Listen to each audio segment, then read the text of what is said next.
when they go on their way to Hajj, Al-Bukhari says that they almost died on the way to Hajj, right? It was a very, very difficult journey to make back then. Okay, Hajj in general was a much more difficult journey. I know you think if you fly certain airlines that it was a really difficult journey, like the time of the Sahaba, right? But no, it was a difficult journey back then. I mean, subhanAllah, Al-Bukhari said there were times that we ran out of food. There were times we were just in zones where there was nothing and we had to eat leaves to survive. So they almost died on their way to Hajj. But by the grace of Allah subhanahu wa ta'ala, they made it to Hajj. And Al-Bukhari rahimahullah, when he got to Hajj, he asks his mother permission. He takes his mother to the side and he asks her permission to stay in Mecca. He feels like it's more beneficial for him. I've already made it here. Let me benefit from the scholars here, because he's sort of exposed to that world now, the new world of muhaddithin, of scholars of hadith in Mecca and in Medina, which is also a center right in that area. So his mother agrees to leave him there. So his mother and his older brother go back to Bukhara. And then Imam Bukhari rahimahullah ta'ala, he stays there. And he would spend the next few years basically in Hijaz. Al-Hijaz at that time is Mecca, Medina, Ta'if, and everything in between. Okay, so Jeddah, for example, and so on and so forth. So it's everything in that area is considered Al-Hijaz. So Al-Bukhari just kind of circled around between them for the next few years.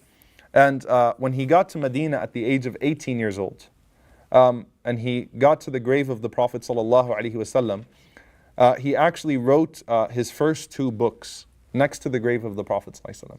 So he actually sat next to the grave of the Prophet sallallahu alaihi wasallam, and he wrote his first two books. One of them was At-Tarikh al-Kabir, which is the Great History, which is a book that served all hadith collectors for history basically. It mentioned the name of every single narrator of hadith and their history, and whether they were trustworthy or not, and who said they were trustworthy and who said they were not, and who pointed out memory issues and who didn't, and so on and so forth. So he writes that book next to the grave of the Prophet ﷺ, and he also writes a book called Qadaya al-Sahaba wa Tabi'een. So affairs relating to the companions and the Tabi'een, because there's some groups now that are arising that are criticizing the companions and so on and so forth. So he writes about the virtues of the Sahaba, and he writes about how blessed they are, and he defends them. And he did that sitting next to the grave of the Prophet ﷺ. Now, for the next 6 years, even though he's based in Hijaz, Al-Bukhari starts to make his way around. So he goes to Syria, he goes to Egypt, he goes to Al-Iraq, Baghdad, and Basra, okay, which are the two centers of hadith at that time. And every year he would return back for Hajj. So he did Hajj the next 6 years, but between those Hajjs as well, he'd also take some journeys out. And his name started to, people started to hear about Al-Bukhari all over the world. So he said about himself, subhanAllah, he said, every time I was about to run out of money, someone would knock on his door and say, there's some random Hajji from Syria that just said, can you give this to Imam Bukhari? So he said, every time I'd run out of money and I'd run out of my provisions, someone would just pop up and say, this is a gift to you. And subhanAllah, there was one time, in fact, that Imam Bukhari rahimahullah didn't come to the dars, they didn't come to the lecture. And some of his companions, they worried about him. And because he never missed any halaqat, they went to his house and they were afraid that he was dead. So they knocked on the door and he answered and they said, what is it? And he said that he actually had to sell his clothes to someone from behind his door to get his food and drink, that he had run out of provisions and he had to actually sell his clothes. And so they went and they got him clothes and they put it, behind the door. He wore his clothes and he came out. So this man was just constantly in that journey, and people used to just send money. And subhanAllah, he was, he didn't feel comfortable asking people. So he never actually had to ask anyone for money in his entire life. This was just something that the Muslim world recognized, that this is a special man, and he became a legend. Even though most people had not met him yet, they knew that there's this really special young man. So they're just sending this money. SubhanAllah, people of khair are just sending this money to him. Now, Imam Bukhari rahimahullah, as he travels the Muslim world now, he says that he had written a hadith from over 1,000 different people, all of whom were scholars. So he'd met many different great scholars of hadith, and he went to particularly Baghdad. And Baghdad, after the death of Imam Malik rahimahullah ta'ala, the school of hadith used to be in Medina. But once Imam Malik rahimahullah passed away and Ash-Shafi'i was in Baghdad in Iraq, the school of hadith, Ahlul Hadith, just moved to Baghdad. All right, so the people that were studying hadith, it became the center in Baghdad. So you had Imam Shafi'i until he moved to Egypt. You had Imam Ahmad ibn Hanbal, rahimahullah ta'ala. You had one of the most influential people in Islamic history, though there aren't many people that know his name, Ishaq ibn Rahawayh. Ishaq ibn Rahawayh. It's a name you need to remember if you're serious about the life of Imam Bukhari. Ishaq ibn Rahawayh is the Sheikh of Al-Bukhari. He is considered Shaykh al-Bukhari. And he's also from Khurasan. Okay? He's also from Khurasan. And at that time, Ishaq ibn Rahawayh had authored the most books of hadith. So there was no one that had authored more books of hadith than Ishaq ibn Rahawayh.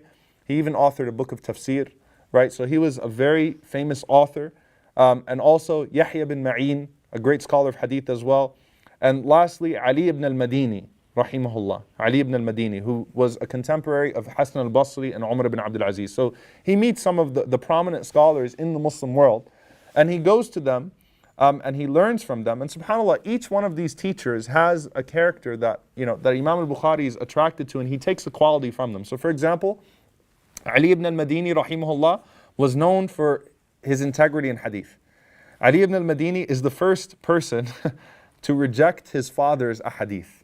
He classed his father as a weak narrator. And he cried when he said, La yuqbal hadith abi. He said, look, he has memory issues, so we can't accept his hadith. So it's his integrity. So the integrity of Ali ibn al-Madini rubbed off on him. The teaching of Ishaq ibn Rahawayh rubbed off on him.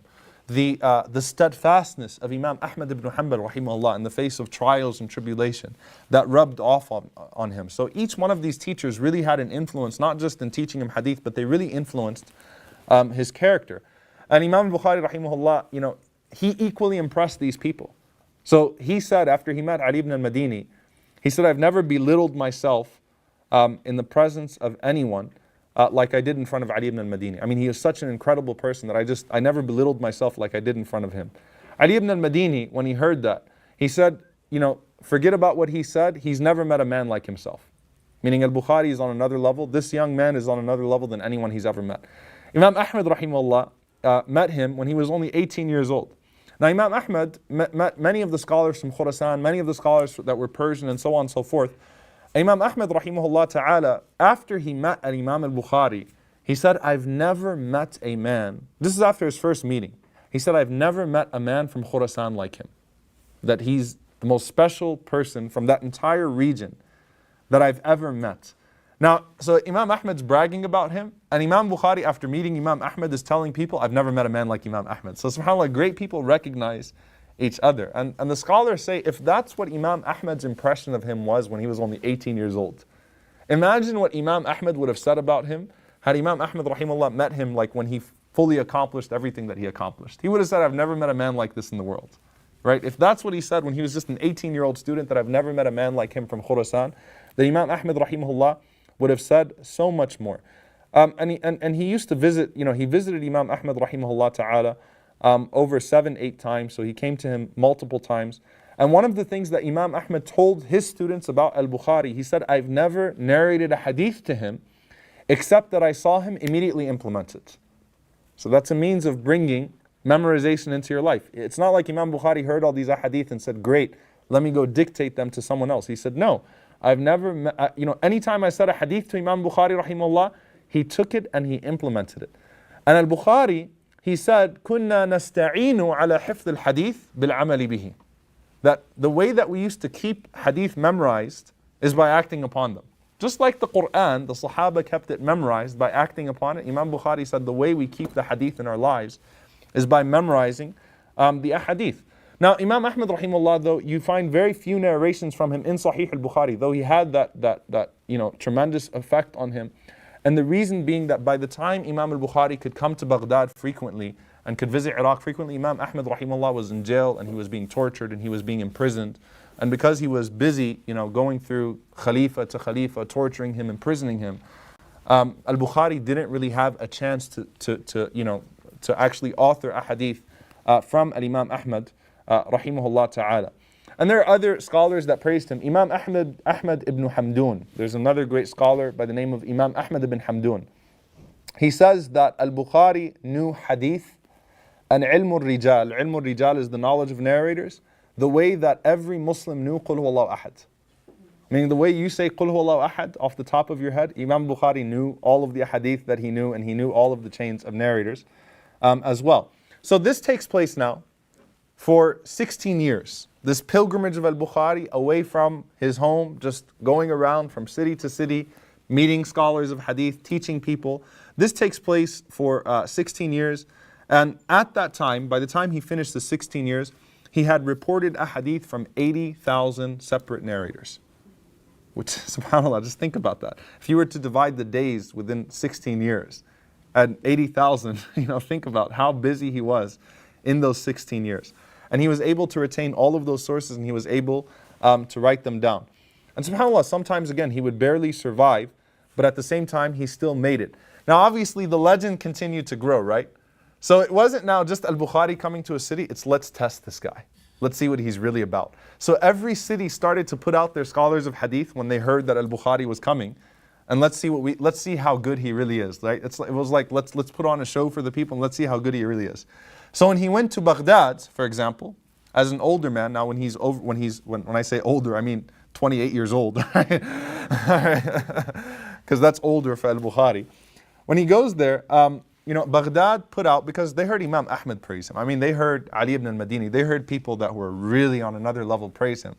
They put out 10 muhaddithun, all right, 10 scholars of hadith. And when Al-Bukhari came, they were waiting for him, and the city was waiting for him. And they said, we're going to put you through a test. Each one of these scholars is simply going to give him 10 ahadith. And all he has to do, the test is really that he says whether they're authentic or weak. They don't realize that they're dealing with someone way above that. Okay? So here's what they do. They give him 10 ahadith each. And they give him very basic ahadith. And he says, I don't recognize that hadith. And can you imagine, for example, if someone says, Umar ibn al-Khattab says, the Prophet ﷺ says, إِنَّمَا الْأَعْمَالُ بِالنِّيَّاتِ, that actions are but by intention. And he says, actually, it's not a hadith. So the people are getting really, really worked up. They're like, who is this guy? This guy doesn't know anything. We know those ahadith. We're not scholars of hadith. This guy doesn't know anything. So they're going through these ahadith, and all 100 of them, and Imam Bukhari says, nope, nope, nope, not a hadith, nope, not a hadith, nope, nope, nope, nope, nope. So at the end, everyone's kind of looking around like, what just happened? What the scholars of hadith did was they gave him correct ahadith, but they switched the narrators. They switched the chains. So only a scholar of hadith would catch that they messed with the sanad, they messed with the chain. So the matan was correct, the text was correct. They gave him the hadith correctly, but the chains were mixed up. Here's what Al-Bukhari does. He goes one by one. He starts with the first one. He says, as for you, you said this hadith, and this is the chain that you gave. The chain is actually this. He did that with all 100 ahadith in order. He repeated the wrong way that they said it, and then he gave them the right way. He gave them the right chain to that hadith. So the people of Baghdad were like, wow, this guy is an ayah from Allah. He's a sign from Allah subhanahu wa ta'ala. We've never seen anyone like this man. When he goes to Samarkand, a very famous city in Samarkand, Samarkand put out 400 scholars of hadith. 400 muhaddithun. And they sat him in front of them, and they started to ask him, listen to this question. Can you imagine this? They said, name all of the narrators that narrated from Anas ibn Malik radiallahu anhu. And he named each and every single person that's ever met Anas ibn Malik and narrated a hadith from him. Name every narrator from Abu Darda. He sits there and names each and every single one of them that narrated from Abu Darda. So they tested him that way. He passed that test with flying colors, right? So he was, very famous in his hadith, right? But on top of that, there's some special attributes that I want to mention. Number one thing that you notice about Al-Bukhari, he was a perfectionist in everything he did. Extremely disciplined, highly disciplined individual, and truly a perfectionist. So Al-Warraq, rahimahullah ta'ala, Al-Warraq says that, even when he used to throw arrows, when he used to do, just throw an arrow, he'd never miss his mark. Okay? He never missed it. It would always be a bullseye. So it's like people were impressed just by how much of a perfectionist this man was. And he said one time we even went to a place, because back then they used to have places where you could go and you could shoot arrows, you could do archery. Like a person owns a land, and they would put up autad, they put up poles, and they'd put up targets and so on and so forth, so you could practice it. It's a sunnah, and this is him acting upon a sunnah. Right? And he said the only reason he does it is because it's a sunnah. Because the Prophet ﷺ mentioned archery as a form of sunnah. So Imam al-Bukhari rahimahullah could ride horses, he could swim, and he could shoot arrows.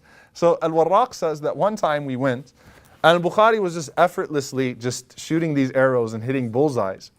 And he hit the watad, he hit the pillar, and it split in half. So we looked at him like, what? right? How did that just happen? So Al-Warraq, he says that Al-Bukhari, his concern was, we've got to find the guy that owns these and we've got to fix it, we've got to pay him back, whatever it may be. So they say, okay, we'll go find him, we'll go find the mas'ul, we'll go find the guy who's in charge and we'll tell him. So they go to him and they tell him, look, we have a friend of ours that broke one of your otad, he split one of the pillars. So he says, who was it? And they said, Al-Bukhari. He said, Al-Bukhari? Like, you guys are really coming to me to apologize on behalf of Al-Bukhari? He says, Ya layta rama kull al-awtad. I wish he would have broke all of the awtad, right? He could do whatever he wants. Qul lahu huwa fi hil. It's okay. Tell him don't worry about it, right? And look what Al-Warraq says. Al-Warraq says, we went and we told him, and he said, Al-Bukhari was so happy that the man forgave him, that he sat us down, he narrated to us 500 ahadith. This is when he's happy, right? Just because he was in a great mood, right? He sat them down, narrated 500. Now that was a gift to them because usually a session of hadith with Al-Bukhari is 50, 60 ahadith. So this time he sat them down, he gave him 500 ahadith, and he gave away 300 dirhams in sadaqah. And Al-Warraq said, we used to wish that he broke a pillar every day because of how awesome it was that day to just sit with him and to receive 500 ahadith at the same time, and to have him teach us for that long. And subhanAllah, he always, in being a perfectionist, he paid attention to the small details to please Allah subhanahu wa ta'ala. There's a story that's narrated about him by Al-Imam bin Hajar rahimahullah ta'ala, that there was a man who was in the masjid and he was picking his beard. And when he was picking his beard, as he's pulling out the hairs in his beard, he's just throwing them on the ground. And, Al-Bukhari rahimahullah is watching this man and he's incredibly annoyed by the beard hairs in the masjid. Not because it's a multi-million-dollar masjid in Texas, right? It's not because it's ruining the carpet, but it's the house of Allah subhanahu wa ta'ala. So Imam al-Bukhari waited there until he finished, until everyone left the masjid, and then Imam al-Bukhari went and he picked up each and every single hair and he threw it outside the masjid. Like he couldn't bear to see those hairs being shed in the masjid. So he's, that attitude of perfection, it's very important to notice this here. When Rasulullah ﷺ says, Allah has written ihsan, excellence on everything. Like a person can't be sloppy with some things and then be good in other things, right? If you're going to excel, you have to try to excel in everything that you do. And that's what Al-Bukhari did. Also his adab, his mannerisms. Now being a scholar of hadith, you have to at times criticize narrators. So in a way, it's one of the permissible forms of backbiting, okay? The science of al-jarh wa ta'deel, which is classifying the narrators, which unfortunately has become an excuse for a guy sitting and having a hamburger to criticize Nu'man Ali Khan, right? Jarh wa ta'deel is a science that belongs to the scholars of hadith where they have to talk about narrators. Like, all right, look, if the guy committed zina, yeah, that's his business. But if that's been said about that person, there's some reasonable evidence, and we're not going to take hadith from him, right? And Imam al-Bukhari, rahimahullah, his adab was so good though, his manners were so good, that it's not like he would say that this person is a liar, this person is this. The worst thing that Al-Bukhari would say about a person is that huwa matruk, like he's a person that's left. Or ankarahu nas, like, the people don't accept from him. Al-Bukhari couldn't bring himself to say bad things about a person, right? So that showed in his adab as well. Also, we find in one time as he was doing his salah, Al-Warraq says that as he was doing his salah, he was praying a nafilah. He was just praying a voluntary prayer. And when he finished his prayer, he lifted up his thobe, and there was a bee that stung him 17 times on his leg. And Al-Bukhari, when the companions asked him why didn't he stop, when his companions asked him why didn't he stop praying, he said, look, I didn't realize that this was happening. So he had 7 huge marks on his leg. So subhanAllah, this is something that's significant again. A man who has great adab, who's connected in salah.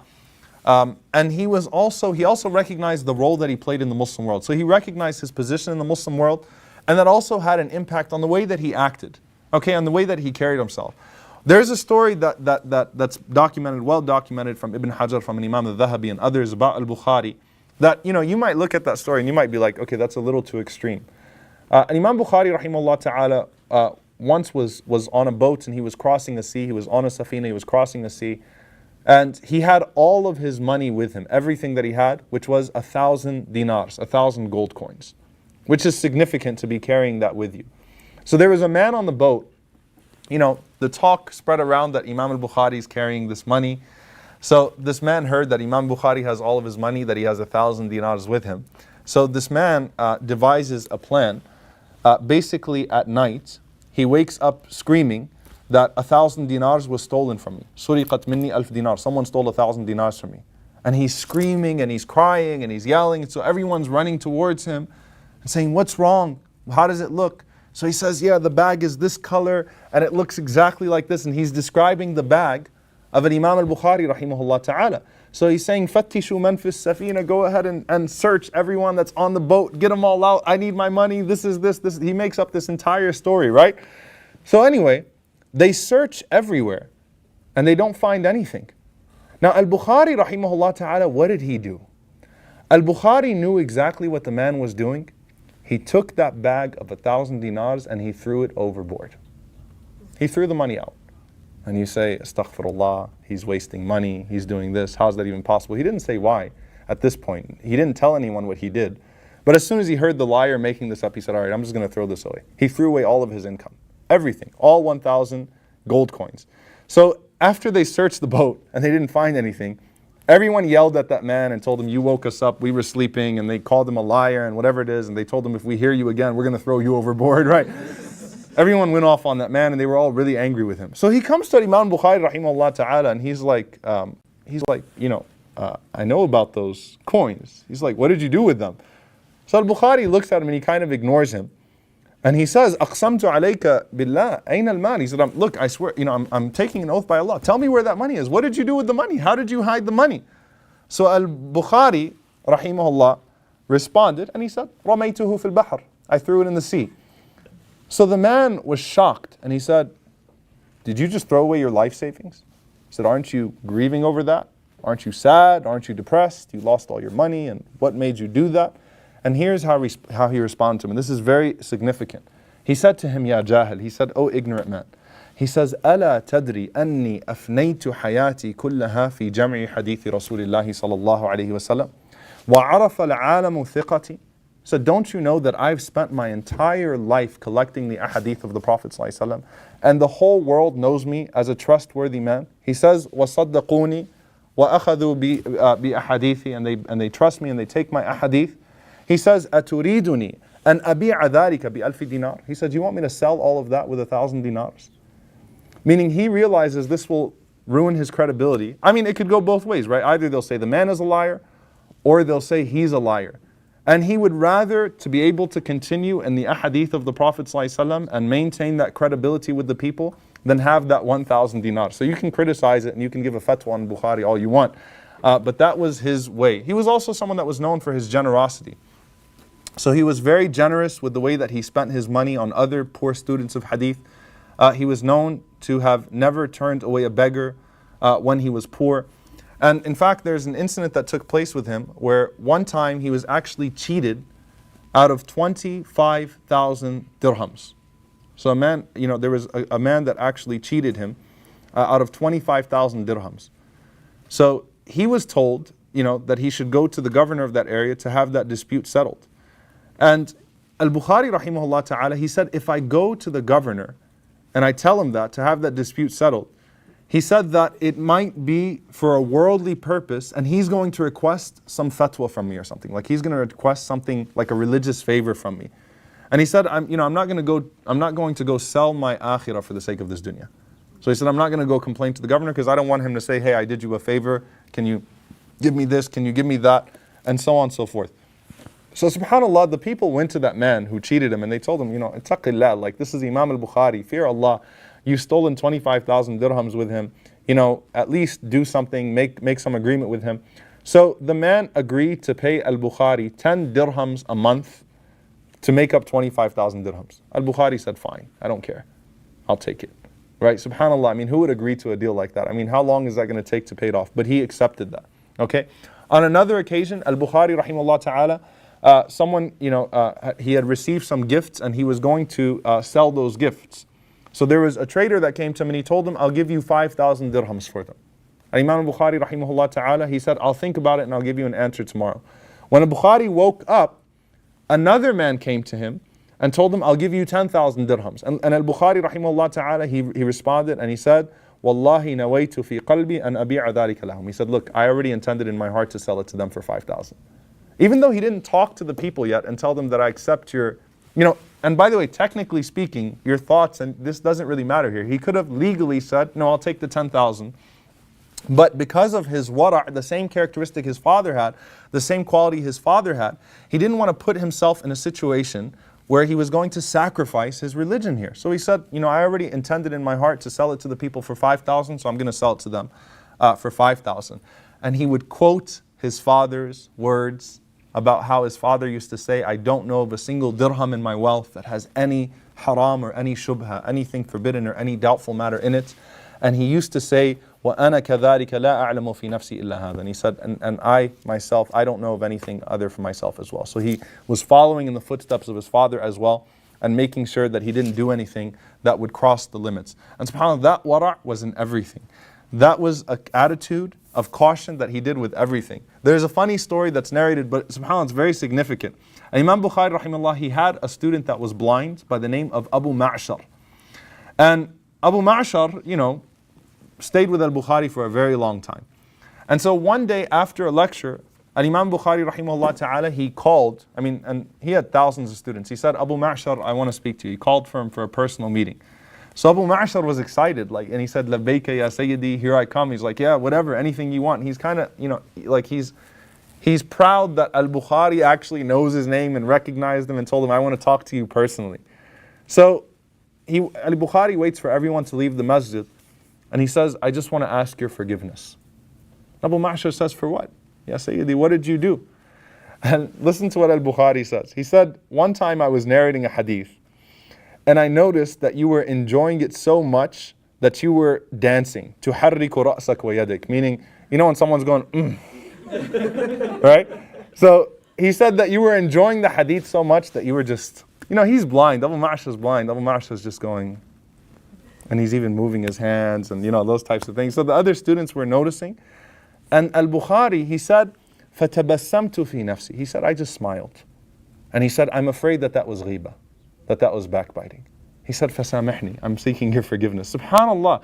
Even then, just because I smiled, the blind man, and that's really, if you want to take practical lessons, you can't memorize 70,000 hadith, but that's something that we can take. That to him worried him about being a crime of ghibah, that he just smiled as this blind man was enjoying the hadith of the Prophet ﷺ. And he's asking and begging him for forgiveness. And Abu Ma'shar said, Anta fi hil yarhamuka rabbuk. He said, yes, oh my shaykh, don't worry about it. May Allah have mercy on you. That's why you sought my forgiveness. But to Al-Bukhari, that was significant. So those are some of his personal qualities, his personal attributes. Just quickly, inshallah ta'ala, what else does he distinguish himself in?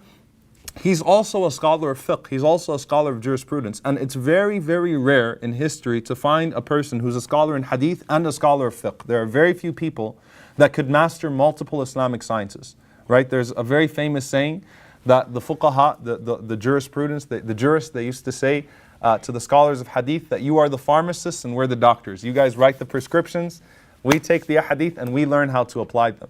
There are very few people that could combine both of them. Like Imam al-Shafi'i, like Imam Ahmad, who was a scholar, a hadith, a muhaddith scholar, a scholar of hadith, and a faqih as well, and a scholar of jurisprudence as well. And Imam Hassan al-Basri, rahimahullah ta'ala, also falls into that category. And so this is something that Al-Bukhari has. He's a scholar of fiqh, he has his own set of fiqh rulings, and at the same time he collects his ahadith. So and Imam Al-Bukhari, rahimahullah ta'ala, and I realize the madhahib, the schools of thought were still being developed at that time. And Imam Al-Bukhari is considered sahibu madhab. He's considered as being someone who has his own school of thought. He is sahibu madhab because he did not follow any madhab strictly. Okay?